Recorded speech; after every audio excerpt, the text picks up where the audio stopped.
নমস্কার সকলকে। এই মিনি ব্লগটা হলো 1 জানুয়ারির দিন।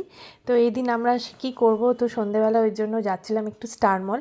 তো এইটা একটা ভেতরের রাস্তা, যে রাস্তা দিয়ে 10 মিনিটের মধ্যে আমাদের বাড়ি থেকে মধ্যমগ্রাম স্টার মলে পৌঁছে যাওয়া যায়।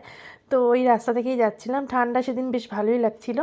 তো স্টার মলে পৌঁছে ওই নর্মাল একটু ঘোরাঘুরি করে তারপরে টুকটাক কিছু খাওয়া দাওয়া করে চলে এসেছি। যদিও সেদিন এত ভিড় ছিল যে আমরা কিন্তু স্টার মলে ফুড কোর্টে জায়গা পাইনি।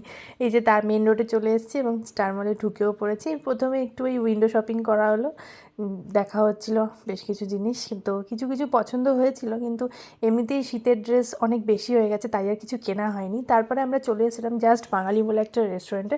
বেশ ভালো ছিল খাবার, এখান থেকে আমরা ফিশ ফিঙ্গার আর ফিশ ফ্রাই খেয়েছি। তো খেয়ে তারপরে একটু ঘোরাঘুরি করে আমরা বাইরে চলে এলাম। ফুড কোর্টে তো জায়গা পাইনি, ফুড কোর্টে চাটা তাই খেতে পারিনি। তো বাইরে এসে যে টি স্টল ছিল সেখান থেকে চা খেলাম। তারপরে এই বাইরেটা বসে একটু রাস্তা দেখছিলাম, টুকটাক ফটো তুলে আবার বাড়ি ফিরে চলে এলাম।